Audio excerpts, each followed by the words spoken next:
السلام علیکم ورحمۃ اللہ وبرکاتہ۔ مرکز نے سرکاری ملازمین کے RSS سے متعلق سرگرمیوں میں حصہ لینے پر عائد پابندی ہٹا لی۔ حکومت نے سرکاری ملازمین کے راشٹریہ سوم سیوک سنگھ RSS سے متعلق سرگرمیوں میں حصہ لینے پر عائد پابندی ہٹا لی ہے۔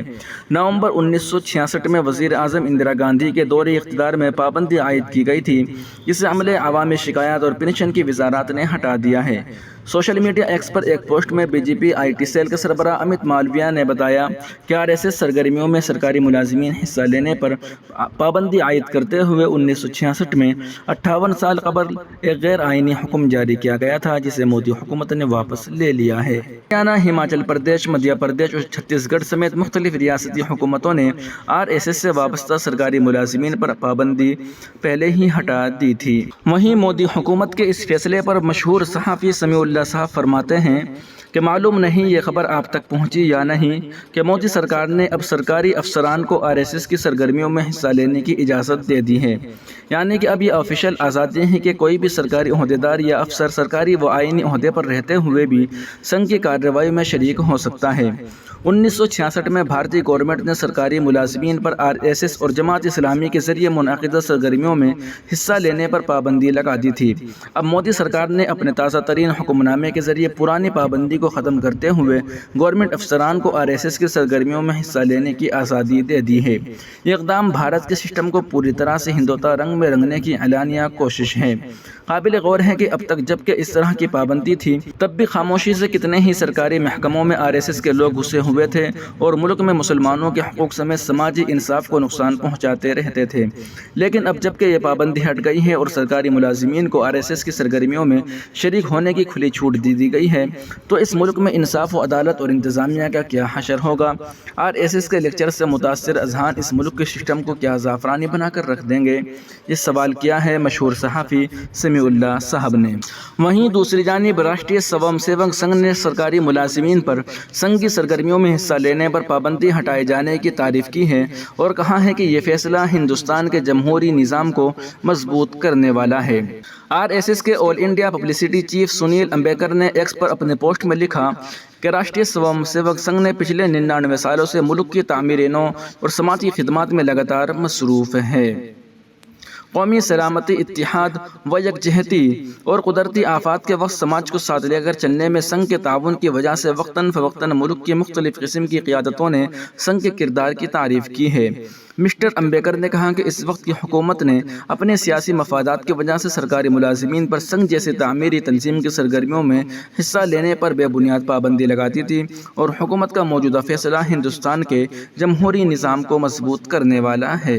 وہیں ایک اور بڑی خبر سامنے آ رہی ہے کہ اقرا حسن نے وضاحت کی ہے کہ ویشنو دیوی کے لیے کیوں چاہیے ان کو ٹرین۔ پارلیمنٹ میں مانسون اجلاس کے دوران اتر پردیش کی کیرانہ لوک سبھا سیٹ سے سماج وادی پارٹی کی رکن پارلیمنٹ اقرا حسن نے اپنی پہلی تقریر میں ہندوؤں کی عبادت گاہ ویشنو دیوی کے لیے ریل روٹ کا مطالبہ کر کے کافی سرخیاں بنائیں۔ انہوں نے بتایا کہ ان کے حلقے میں ٹرانسپورٹ، کنیکٹیویٹی سمیت بہت سی سہولیات کا فقدان ہے۔ انہوں نے کہا ہمارا ضلع ایک نیا ضلع ہے، یہ 10 سال پہلے تشکیل دیا گیا تھا، پہلے یہ مظفر نگر کا حصہ تھا، اس لیے ہمارے ضلع میں وہ سہولیات نہیں ہیں جو اسے ہونی چاہیے۔ خبر رساں ایجنسی ANI سے بات کرتے ہوئے SP MP اقرا حسن نے کہا چونکہ ہماری ہائی کورٹ پریاگ راج میں واقع ہے اور وہاں براہ راست ٹرین کی سہولیت دستیاب نہیں ہے، اس کے ساتھ یہاں سے ویشنو دیوی تک کوئی ریل روٹ بھی نہیں ہے۔ علاقہ مکینوں کا مطالبہ ہے کہ اس مسئلے کو جلد از جلد حل کیا جائے۔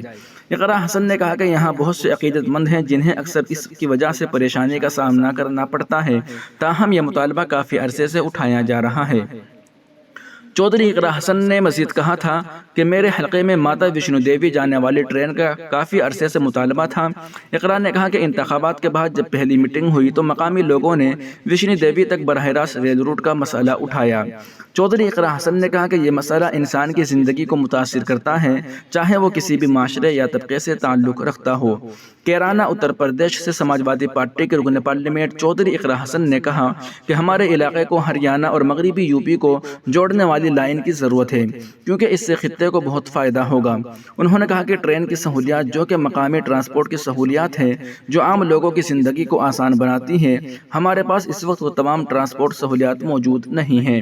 یہ مطالبہ ایک عرصے سے ہو رہا ہے لیکن ایسا نہیں ہو رہا۔ جمعہ 26 جولائی کو پارلیمنٹ میں لوک سبھا اجلاس کے دوران اپنی پہلی تقریر میں اقرا حسن نے شاملی، پریاگ راج اور وشنو دیوی کے درمیان ریل رابطے پر بھی زور دیا تھا۔ انہوں نے اپنی تقریر میں کہا تھا کہ میرے پارلیمانی حلقہ کیرانہ میں وزارت ریلوے سے متعلق مختلف مسائل عرصہ دراز سے زیر التوا ہیں۔ عوام الناس کی سہولت کے لیے ان کا مکمل ہونا بہت ضروری ہے۔ سب سے پہلے پانی پت کیرانہ میرٹھ ریلوے روٹ کا کئی بار سروے ہو چکا ہے لیکن اب تک اس ریلوے روٹ پر کام شروع نہیں ہو سکا ہے۔ اس کے علاوہ ہریانہ اتر پردیش کو ملانے والا ایک بہت اہم ریلوے راستہ ہے۔ اس ریلوے لائن کی تعمیر سے اس خطے کو ہریانہ اور یو پی کو براہ راست جوڑنے سے بہت فائدہ ہوگا۔ رکن پارلیمنٹ نے یہ بھی کہا کہ علاقے کے لوگ کافی عرصے سے شاملی سے پریاگ راج اور شاملی سے وشنو دیوی تک نئی ٹرینیں چلانے کا مطالبہ کر رہے ہیں۔ حضرت مولانا سید ارشد مدنی صاحب فرماتے ہیں کہ مسلمان اور تعلیم، مسلمانوں میں جو تعلیمی پسماندگی اب سے 50 سال پہلے تھی وہ 10 سال پہلے نہیں تھی، اور جو 10 سال پہلے تھی وہ آج نہیں ہے۔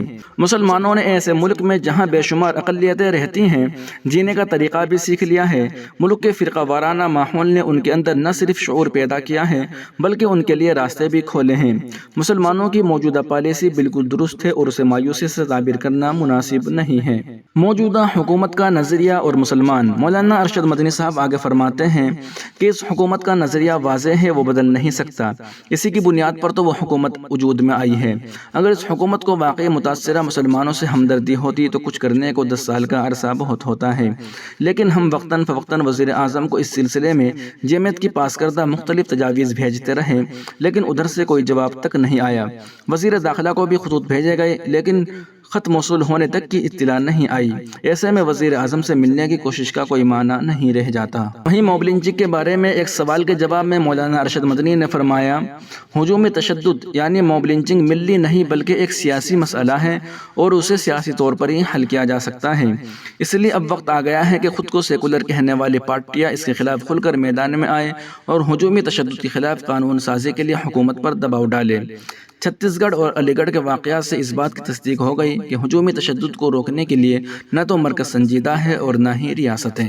وہیں سوشل میڈیا ڈیسک آل انڈیا مسلم پرسنل لا بورڈ نے مولانا محمد ندوی صاحب کے حوالے سے مولانا خالد سیف اللہ رحمانی صاحب کی ایک بات پیش فرمائی ہے، ظلم سہنے سے بھی ظالم کی مدد ہوتی ہے۔ اللہ تعالیٰ نے انسان کو مجموعی اجساد بنایا ہے، اس میں شبنم کی ٹھنڈک بھی ہے اور آگ کی حرارت بھی، گاہیں شہد سے زیادہ مٹھاس اور گاہیں نیم اور کریلا سے زیادہ کڑواپن، اور ایسا ہونا ضروری بھی تھا کیونکہ انسان کو دنیا میں جس مقصد کے لیے بھیجا گیا ہے اس کی تکمیل کے لیے مختلف صلاحیتوں اور متضاد صفات و خصوصیات کا حامل ہونا ضروری ہے۔ اس لیے انسان میں جیسی محبت اور عفو درگزر کا مادہ رکھا گیا ہے اسی طرح غضب اور انتقام کا جذبہ بھی اس میں بھرپور ہے۔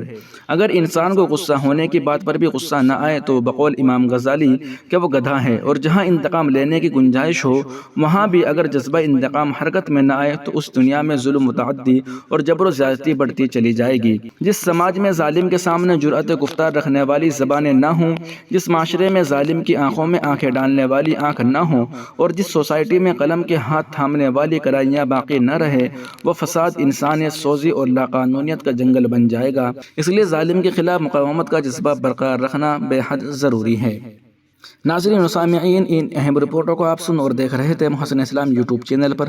تمام تازہ ترین اپڈیٹ حاصل کرنے کے لیے ابھی اس چینل کو سبسکرائب ضرور کر لیجیے گا اور ان تمام ویڈیوز کو اپنے تمام دوستوں کے پاس شیئر ضرور فرمائیے گا۔ السلام علیکم ورحمۃ اللہ وبرکاتہ۔